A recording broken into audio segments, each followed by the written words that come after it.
Degree కాలేజీల్లో 2025-26వ విద్యా సంవత్సరానికి సంబంధించి ప్రవేశాలకు డిగ్రీ ఆన్లైన్ సర్వీసెస్ తెలంగాణ దోస్త్ నోటిఫికేషన్ విడుదలైంది.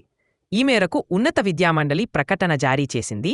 దీంతో ఇంటర్ ఫలితాలు వచ్చి వారం రోజులు గడుస్తున్నా దోస్త్ షెడ్యూల్ వెలువడకపోవడంతో విద్యార్థులకలో నెలకొన్న ఆందోళన నేటితో తీరినట్లయింది. తెలంగాణ రాష్ట్ర వ్యాప్తంగా ఉన్న డిగ్రీ కాలేజీల్లో 2025-26 విద్యా సంవత్సరానికి వివిధ డిగ్రీ కోర్సుల్లో ప్రవేశాలకు సంబంధించి దోస్త్ 2025 నోటిఫికేషన్ను ఉన్నత విద్యామండలి విడుదల చేశారు. మొత్తంగా 3 విడతల్లో డిగ్రీ ప్రవేశాలు చేపట్టనున్నారు. మొదటి ఫేజ్ రిజిస్ట్రేషన్లు మే 3 తారీఖు నుంచి 21 తారీఖు వరకు కొనసాగుతుంది. మే 10 నుంచి 22 వరకు వెబ్ ఆప్షన్లకు అవకాశం ఇస్తారు. ఇక మే 29 తారీఖున మొదటి ఫేజ్ సీట్ల కేటాయింపు ఉంటుంది.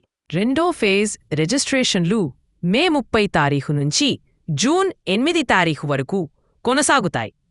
మే 30 తారీఖు నుంచి జూన్ 9 తారీఖు వరకు వెబ్ ఆప్షన్లు ఇచ్చుకోవాల్సి ఉంటుంది. ఇక జూన్ 13న సెకండ్ ఫేజ్ సీట్ల కేటాయింపు ఉంటుంది. మూడో ఫేజ్ దరఖాస్తుల స్వీకరణ జూన్ 13 నుంచి 19 వరకు ఉంటుంది. జూన్ 13 నుంచి 19 వరకు వెబ్ ఆప్షన్లు, జూన్ 23 తారీఖున సీట్ల కేటాయింపు ఉంటుంది. దీంతో 3 ఫేజ్లో డిగ్రీ ప్రవేశాలు పూర్తవుతాయి. జూన్ 30 నుంచి కొత్త విద్యా సంవత్సరానికి డిగ్రీ కాలేజీలో తరగతులు ప్రారంభమవుతాయి. రాష్ట్రవ్యాప్తంగా ఉన్న అన్ని డిగ్రీ కాలేజీలో బకెట్ సిస్టమ్ రిజర్వేషన్లతో ఈసారి ప్రవేశ ప్రక్రియ చేపట్టనున్నారు. ఈ ఏడాదికి మొత్తం 4,67,456 సీట్లు అందుబాటులో ఉన్నాయి. ఇప్పుడు తెలంగాణ ఇంటర్ ఫలితాలు విడుదలైన సంగతి తెలుసు. మే నెలలో ఫెయిలైన వారికి సప్లిమెంటరీ పరీక్షలు కూడా నిర్వహించనున్నారు.